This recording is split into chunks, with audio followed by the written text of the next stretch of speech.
ദേ വരുന്ന എന്റെ ഒരേ ഒരു സൽപുത്രൻ. നാട് ഭരിക്കുന്ന മന്ത്രിയൊക്കെ നാട് ഭരിച്ചാലല്ലേ തിരക്കറിയാൻ പറ്റും. അല്ല, ഞാൻ മോനെയാണ് ഉദ്ദേശിച്ചത്. നേരെ അടുക്കളയോട്ട് പോവാന്നോ? ഇവിടെ നടക്കുന്ന ചടങ്ങ് എന്താണെന്ന് മനസ്സിലായോ? മീനൂട്ടിയുടെ കല്യാണം ഉറപ്പിക്കുക. ഓ, അത് ശരി. ഞാനും വിചാരിച്ചു എന്താണ് ഇവിടെ ASP ആയിട്ട് ഒരു ബിസിനസ് എന്ന്. എന്നിട്ട് കച്ചവടം ഉറപ്പിച്ചോ? ഇപ്പൊ ഉറപ്പിക്കും. Hello, I am Harindran from Singapore. ഏയ്, ഒരു മിനിറ്റ്. ഇനി ഹരീന്ദ്രൻ സാർ ഇരിക്കുക. അല്ല, ചുമ്മാ കയറി നിൽക്കണ്ടല്ലോ. ഈ കല്യാണം നടക്കില്ല. അവൾക്ക് വേറെ ചെറുപ്പക്കാരൻ ഇഷ്ട. പയ്യൻ കോട്ടപ്പുറ സ്കൂളിലെ മാഷ, പേര് പ്രസാദ്. അവൾക്ക് ഈ കല്യാണത്തിന് ഇഷ്ടമല്ലാത്ത നിലയ്ക്ക് ഇതിന് പിന്തിരിയല്ലേ ബുദ്ധി. അതല്ലേ നല്ലത്. പെണ്ണിന്റെ ഫ്ലാഷ് ബാക്ക് എനിക്കൊരു പ്രശ്നമല്ല.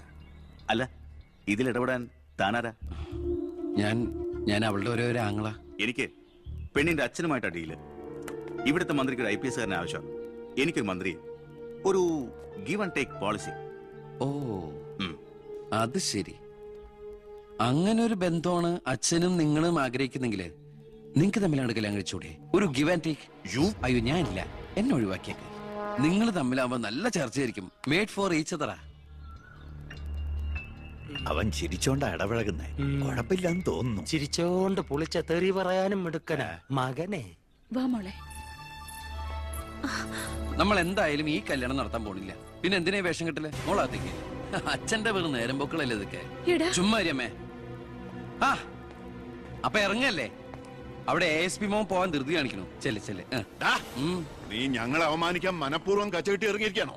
അങ്ങനെയാണെങ്കിൽ അങ്ങനെ. അച്ഛനെന്ത് IAS IPS ഒക്കെ കാണുമ്പോ ഇത്ര ആക്രാന്തം? വിദ്യാഭ്യാസ മന്ത്രി ആയതുകൊണ്ടാണോ, വിദ്യാഭ്യാസം കുറവായതുകൊണ്ടാണോ? അല്ല, പറഞ്ഞു കൊടുക്ക സാറേ, ഇംഗ്ലീഷ് അക്ഷരം കൊണ്ട് എന്താ അത്ര ഭ്രമമെന്ന്. ദേ, ഒരു IPS കാരനെ പിടിച്ച് ലീവ് എടുപ്പിച്ചിട്ട് ഫൈനാൻസിങ് കമ്പനി തുടങ്ങിയിരിക്കുക. അത് പിന്നെ അഴിമതിയിലൂടെ കിട്ടിയ കള്ളപ്പണം സൂക്ഷിക്കാൻ മറ്റൊരു മാർഗം വേണ്ടേ എന്ന് ചിലര് പറയുമെന്ന്. ഇപ്പതാ കളക്ടറെ കൊണ്ട് ലീവ് എടുപ്പിക്കാൻ പോവാ 5 സ്റ്റാർ ഹോട്ടൽ തുടങ്ങാൻ. ഇതുമൂലം രാജ്യത്തിന് നഷ്ടപ്പെടുന്നത് ഒരു IAS കാരന്റെ IPS കാരന്റെയും സേവനം. അയ്യോ, അതോർത്ത് സാർ സങ്കടപ്പെടരുത്. ഇവരുടെ സേവനം നഷ്ടമാകുന്നതുകൊണ്ട് രാജ്യത്തിന് ഗുണമേ ഉള്ളൂ, ദോഷമില്ല.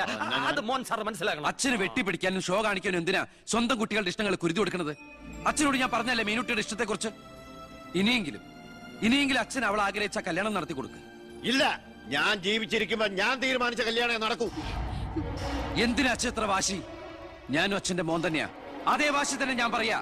ഞാൻ ജീവിച്ചിരിപ്പുണ്ടെങ്കിൽ അവൾ ആഗ്രഹിച്ച കല്യാണം നടക്കൂ. കാണാം. ഇതൊന്നും ഞാനത്ര വലിയ കാര്യമാക്കുന്നില്ല സർ. എന്റെ തീരുമാനങ്ങൾക്ക് മാറ്റമില്ല. പക്ഷെ പ്രശ്നം അതല്ല. പെണ്ണിന്റെ സ്നേഹബന്ധത്തിന് സ്ട്രോങ് ആയി സപ്പോർട്ട് ചെയ്യുന്ന ഒരാള് കുടുംബത്തിൽ തന്നെ ഉള്ളപ്പോ അവനെ വീട്ടിൽ നിന്ന് അടിച്ച് പുറത്താക്കി പടിയടച്ച് വിടണം വെച്ചാൽ പത്രക്കാർ വേറെ കഥകൾ ഉണ്ടാക്കും. ഇത് കൊല്ലാനും വയ്യ വളർത്താനും വയ്യ എന്ന് പറഞ്ഞ അവസ്ഥയിലപ്പോ അച്ഛൻ ടെൻഷൻ അടിച്ച് വെറുതെ BP കൂട്ടല്ലേ? സർ, എനിക്കൊരു കോൺഫിഡൻസ് ഉണ്ട്. ഞാൻ ഇറങ്ങുന്നു. സർ, ഒരു മിനിറ്റ്. ഇനി എന്താ ചെയ്യേണ്ടതെന്ന് ഞാൻ പറയാതെ സാറിന് അറിയാലോ. അച്ഛന്റെ മൊബൈൽ ഒന്ന് തന്നെ.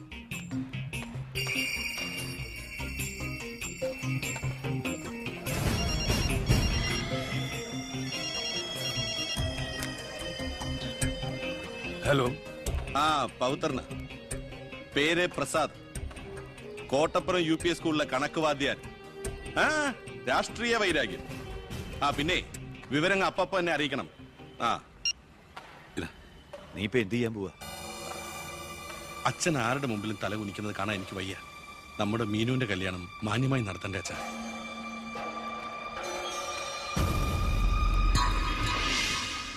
ഇപ്പൊ പോയിക്കോ. നമുക്ക് വൈകുന്നേരം അമ്പലത്തിൽ വെച്ച് കാണാം. അമ്പലത്തിൽ വരുമ്പോ പറയും ലൈബ്രറിയിൽ വെച്ച് കാണാന്ന്. ലൈബ്രറിയിൽ വരുമ്പോ പറയും പ്ലീസ്, ഇത് സ്കൂളാണ്. ആണോ? ഞാൻ വിചാരിച്ചു മാർക്കറ്റ് ആണെന്ന്. ദേ, ഞാനൊരു കാര്യം പറയാം. എന്റെ കല്യാണം ഉറപ്പിച്ചല്ലേ ഉള്ളൂ, കഴിഞ്ഞിട്ടില്ലല്ലോ. അന്ന് കളിയാക്കി വിളിച്ച ഇനി ഇങ്ങനെ ഒഴിപ്പാൻ തന്നെയാണ് പ്ലാനെങ്കിൽ ഞാൻ അയാളെ കെട്ടി അങ്ങ് പോവും. ഓ, ആയിക്കോട്ടെ. എന്നിട്ടേ ഞങ്ങൾക്കുണ്ടാവുന്ന കുട്ടിയെ ഞാൻ ഇവിടെ തന്നെ പഠിപ്പിക്കും. എന്നിട്ട് കൊച്ചിനെ നോക്കി പറഞ്ഞാൽ മതി, എനിക്ക് പിറക്കാതെ പോയ മകനാണല്ലോ നീ എന്ന്. കേട്ടോ മീനുട്ടി? എനിക്ക് വേറെ പണിയുണ്ട്, ഞാൻ പോവാ. ഇങ്ങനെ ഒരു മണിക്കൂസിനെയാണല്ലോ ഈശ്വര ഞാൻ സ്നേഹിച്ചത്. ഇന്ത്യയുടെ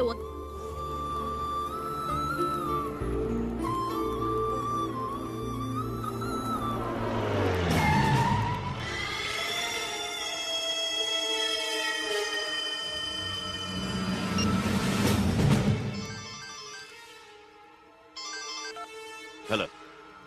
ഉണ്ട്, കൊടുക്കാം. പവിത്ര എന്തോ നിനക്ക ഹലോ പവിത്ര സാറല്ലേ? ഞങ്ങൾ സ്കൂളിലെത്തി. ആ ഇനി ഈ നമ്പറിലേക്ക് വിളിക്കണ്ട. ആ ശരി ശരി, ഓക്കെ. +9 = 25. ഇനി എല്ലാവരും ഇത് എഴുതിയെടുത്തു.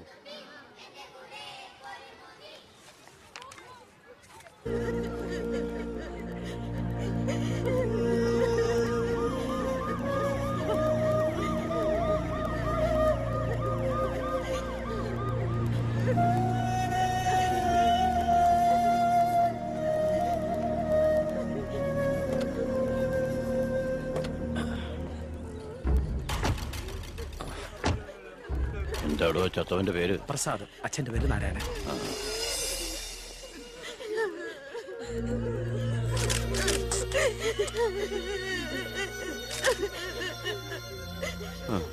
പ്രസാദിന്റെ അച്ഛൻ ഈ ഇരിക്കുന്ന. ഞാനാണ് കേട്ടാ. പ്രസാദ് എപ്പോഴും പറയുമായിരുന്നു അച്ഛനെ കുറിച്ച്. വിഷമിക്കരുത്.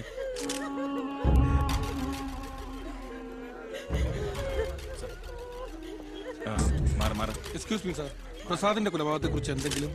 പ്രസാദിന്റെ മരണം കേട്ടപ്പോൾ ഞാൻ ഞെട്ടിപ്പോയി. പാർട്ടിക്ക് നഷ്ടപ്പെട്ടത് ചൂടുമുശിരുള്ള ഒരു സജീവ പ്രവർത്തകൻ. പാർട്ടിയുടെ സജീവ പ്രവർത്തകൻ ചുളിവിൽ ഒരു രക്തസാക്ഷി ഉണ്ടാക്കിയെടുക്കുക. ആ പാവത്തിന് രാഷ്ട്രീയം എന്തെന്ന് അറിയുമല്ല. എന്താ സാർ, കൊലപാതകയെ കുറിച്ച് വല്ല തുമ്പും കിട്ടിയോ? പട്ടാ പകൽ എല്ലാവരുടെയും മുമ്പിലിട്ട് എന്നിട്ടും പ്രതിയെ പിടിക്കാൻ പോലീസിന് കഴിഞ്ഞില്ലെന്ന് വെച്ചാൽ നാണക്കേടാണ് സാർ. താൻ എന്തിനാ എന്റെ അടുക്ക ചൂടാവുന്നേ? അധികാരമുള്ളവർ പറയുന്നത് അനുസരിക്കാൻ എനിക്ക് കഴിയൂ. അധികാരം ഉണ്ടോ എനിക്ക്? എങ്കിൽ താൻ പറയുന്നത് അക്ഷരം പ്രതി അനുസരിക്കാൻ ഞാൻ.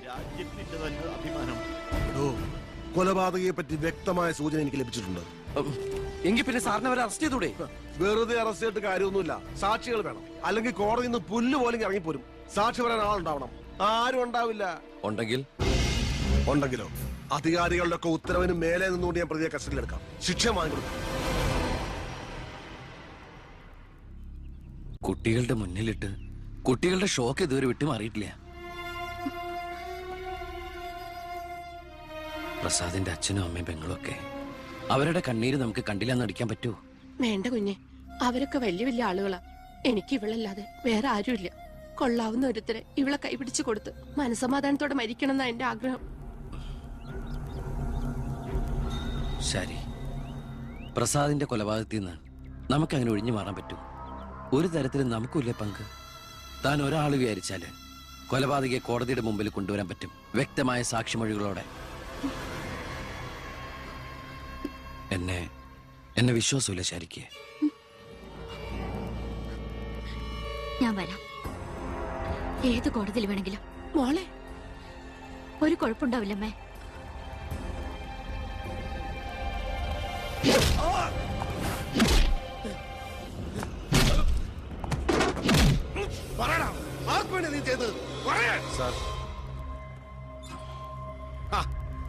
ഇവനാണ് മുഖ്യപ്രതി, വെട്ടൂർ ശിവൻ. ഇതൊരു രാഷ്ട്രീയ കൊലപാതകമായി വളച്ചൊടിച്ചതിന് പിന്നിൽ ആരാണെന്ന് ഇവന് അറിയാം. പക്ഷെ നീ കാരണം എന്റെ പെങ്ങള് പോലീസ് സ്റ്റേഷനായി പോയി. സാറിവിടെ നിൽക്കണം, അല്ലെങ്കിൽ ഞാൻ നിന്നെ കൊണ്ട് പറയിപ്പിച്ച ഞാൻ നിൽക്കുന്നത് താൻ കാര്യാക്കണ്ട.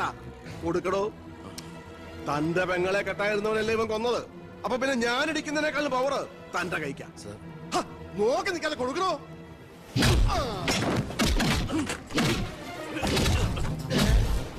തിരിച്ചടിക്കാതെന്തോ എന്റെ അച്ചു വീടോ? ഇടിച്ചു തന്നെയോ? ഇടിക്കടോ.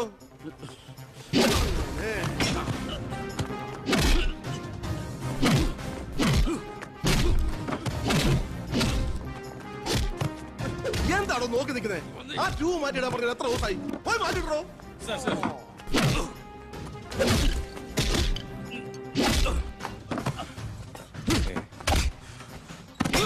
എന്താ സാർ? ഒന്നുമില്ലടോ. പോലീസ് സ്റ്റേഷനിൽ കൊണ്ടുവന്ന് പ്രതി ഓടി രക്ഷപ്പെടാൻ ശ്രമിച്ചു. പിടികൂടിയപ്പോ പറ്റിയ മുറിവുകളാണ് ദേഹത്തെന്ന് FIR എഴുതി ചേർന്നു. സാർ,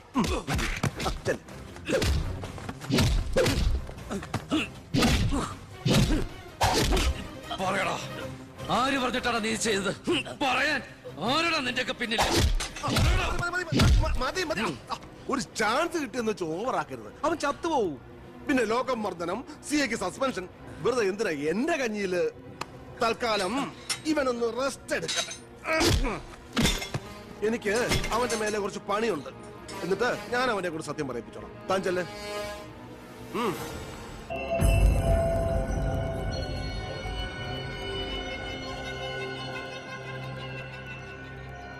രണ്ടുപേരോട് 1000 വട്ടം ഞാൻ പറഞ്ഞതല്ലേ, കല്യാണ പ്രായ പെണ്ണ. ഇനി ആരിവളെ എല്ലാം തൊലച്ചില്ലേ? അതിനിപ്പോ ഒന്നും സംഭവിച്ചില്ലല്ലോ. ആര് വിശ്വസിക്കും? ഇത്രയും പേരുടെ മുന്നിൽ വെച്ച് മറുപടി പറഞ്ഞു പറഞ്ഞു ഞാൻ മടുത്തു. എങ്ങനെ ആശ്വസിപ്പിക്കണ്ടെന്ന് എനിക്കറിയില്ല. ഈ സമയത്ത് പറയുന്നത് ശരിയാണോന്നും അറിയില്ല. ഒരു സഹതാപത്തിന്റെ പുറത്ത് ചോദിക്കുന്നതല്ല. എനിക്കിഷ്ടമാണ് അവളെ. ഞാൻ നോക്കിക്കോളാം, പൊന്നുപോലെ. രാഷ്ട്രീയ കുടുംബമല്ലേ, അവസരത്തിനൊത്ത് പലതും പറയും. നാളെ അത് മാറ്റിയും പറയും. തിരിച്ചറിവില്ലാത്ത പ്രായത്തിൽ നീ കൊടുത്ത കത്ത് മേടിച്ചു എന്ന് പറഞ്ഞ് ആട്ടി പുറത്താക്കിയതല്ലേ ഞങ്ങളെ. ഇപ്പതാ സാക്ഷി പറയാൻ കൊണ്ടുപോയി അവളുടെ ജീവിതവും നശിപ്പിച്ചു. ഇനി എന്ത് വിശ്വസിച്ച അവളെ നിന്റെ കൂടെ അയക്കേണ്ടത്? കൊല്ലൂല്ലെന്ന് എന്താ ഉറപ്പ്? മന്ത്രിയുടെ മോൻ എന്ന പദവിയല്ലാതെ ഇവളെ കൊണ്ടുപോയി പോറ്റാൻ നിനക്ക് വല്ല ജോലി ഉണ്ടോടാ?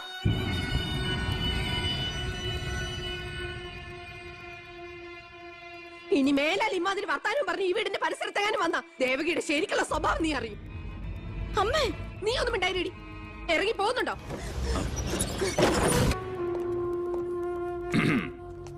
നിന്നെ ഒഴിവാക്കി നിന്റെ പെങ്ങളെ എങ്ങനെ കെട്ടിക്കാൻ പറ്റുമെന്ന് ആലോചിച്ച് നിന്റെ അച്ഛനും അളിയന്മാരും കൂടി തലമുണ്ടാക്കുമ്പോഴാ ദൈവം ഇങ്ങനെ അവസരം എന്നെ മുന്നിൽ എത്തിച്ചെന്നത്. ആദ്യം നിന്നെ സപ്പോർട്ട് ചെയ്യുന്ന CI വിജയനെയും ഗ്രൂപ്പിനെയും ഒരു അന്വേഷണത്തിന്റെ ചുമതല കൊടുത്ത് ഞാൻ സേലത്തേക്ക് അയച്ചു. ഇനി ഇവിടെ വെച്ച് നിൽക്കിട്ട് തന്നാലും കൊന്നാലും ചോദിക്കാൻ ആരുമില്ല. പക്ഷെ എന്ത് ചെയ്യാൻ പറ്റും? നീ എന്റെ അളിയനാകാൻ പോലെ. ഒരേ ഒരു അളിയൻ. ഒരു പ്രതിയെ പിടിച്ചാൽ 24 മണിക്കൂറിനകം കോടതിയിൽ ഹാജരാക്കണമെന്ന നിയമം. പക്ഷെ നിന്റെ കാര്യത്തിൽ ഞാൻ പറയുന്ന റൂൾസ്. എന്തായാലും എന്റെ കല്യാണം കഴിയുന്നവരെ അളിയനെ ഈ മുക്കയും ക്യാമ്പിൽ തന്നെ കിടന്നു എന്റെ ഈ കല്യാണക്കുറിയും വായിച്ചോണ്ട്. എന്നാ പിന്നെ കല്യാണത്തിന് ശേഷം തറവാട്ടി നമുക്ക് കാണാം. വരട്ടടാ അളിയ.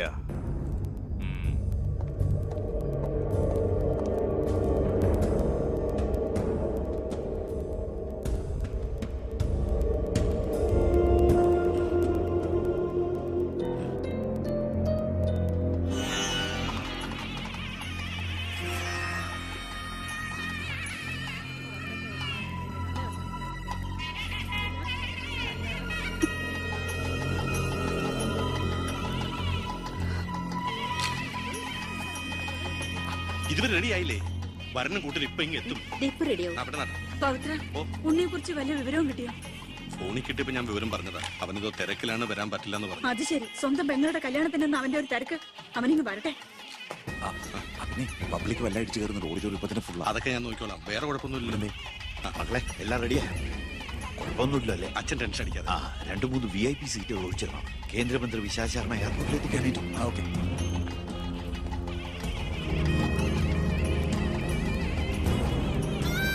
മോളെ,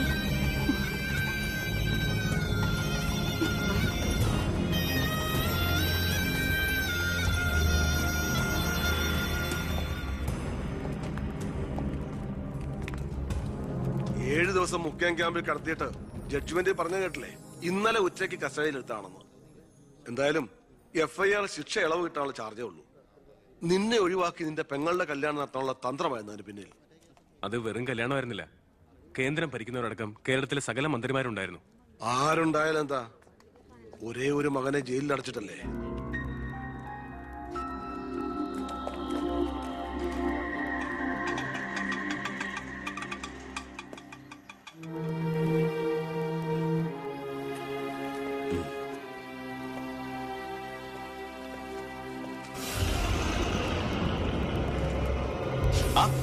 ഇതാര്? അളിയോ?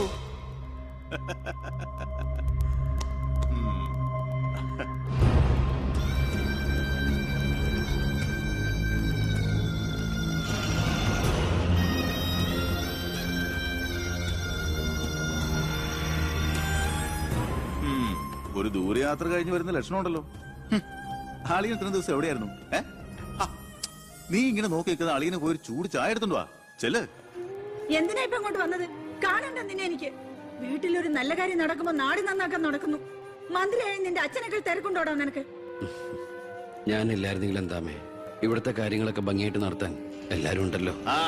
എത്തിയോ വിമതൻ? വിമതൻ. ചെറുപ്പകാലത്ത് ആവേശമായിരുന്നു എനിക്ക് എന്റെ അച്ഛൻ. മനസ്സുകൊണ്ട് രാഷ്ട്രീയ ഗുരുവെ കണ്ടിട്ടാ ഞാൻ രാഷ്ട്രീയത്തിലേക്ക് ഇറങ്ങിയത്. പക്ഷേ അടുത്തറിഞ്ഞപ്പോ തെറ്റുകളിൽ നിന്നും തെറ്റുകളിലേക്കാണല്ലോ അച്ഛൻ പോയിക്കൊണ്ടിരിക്കുന്നത്. എന്റെ കൂടെപ്പറപ്പിനെ മനസ്സിലാക്കിയില്ലല്ലോ. വളരെ വിഷമമുണ്ട്, സഹതാപമുണ്ട്.